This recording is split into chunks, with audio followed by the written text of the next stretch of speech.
This weekend was the 260th anniversary of the Battle of Bushy Run. And as our Chris DeRose explains, hundreds of people came out to the historic site in Penn Township to learn about the conflict and to get a taste for life on the colonial frontier.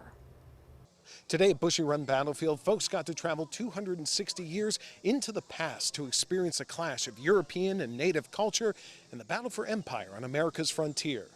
On Sunday, hundreds of people gathered to commemorate the Battle of Bushy Run.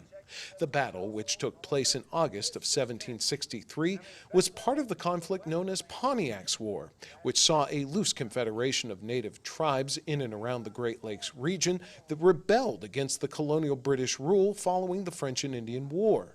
This battle proved to be a turning point for the British at the time, and today the battlefield, its museum, and surrounding park work hard to keep the history of pre-revolutionary America alive with events like this. I just love to see the enthusiasm and the dedication that all of these people have, the reenactors, the volunteers. It's great to have everyone set up and have a living history as it was back then. And if you sit back and look at it, it's just amazing. Of course, the event was not without controversy. In January of this year, the reenactment was canceled due to the Pennsylvania Historical and Museum Commission saying that force-on-force displays were disrespectful to the memory of those who died in and were impacted by the battle. They also put new guidelines in place on non-natives portraying natives during the reenactment. But the commission reversed its decision in March, allowing a force-on-force reenactment. Now, the question of having non-natives do the reenactment as natives is still up in the air for now, but the commission is letting the reenactment go forward. Leon Sam Briggs is a historical reproduction specialist. He's also a member of the Seneca people.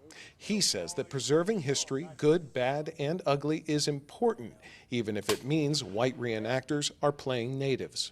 In teaching history, instead of whitewashing it or getting rid of, what happened, good and bad, and that's part of history. And unfortunately, a lot of places they want to get rid of, statues and everything else, and says leave the statues, teach what they did, and it doesn't matter what color you are or where you come from.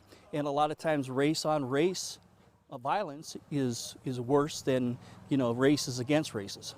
Now, if you missed today's reenactment, the Bushy Run Park is actually open all year round, and the Visitor Center and Museum, they're open through the fall and winter on select dates. More on the story on our website, KDKA.com, but for now, reporting at the Bushy Run Battlefield, Chris DeRose, KDKA-TV News.